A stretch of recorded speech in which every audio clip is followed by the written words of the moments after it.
Hi, I'm Ipunia Vargas. I'm 41 years old.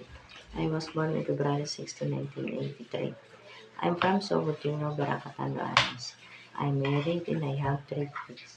I worked abroad for several years, 2 years and 4 months in Qatar as a domestic helper, taking care of house, cooking, babysitting, and caring for animals.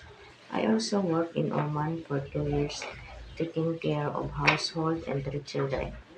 I'm applying to work in Hong Kong to support my family needs, especially my children's education. I'm attracted to Hong Kong because of the good salary and its proximity to the Philippines. I respect Hong Kong's culture and appreciate the people for being respectful, understanding, and trustworthy. I'm confident that I'm a good person based on my experience and I'm ready to work hard and be of service. Thank you.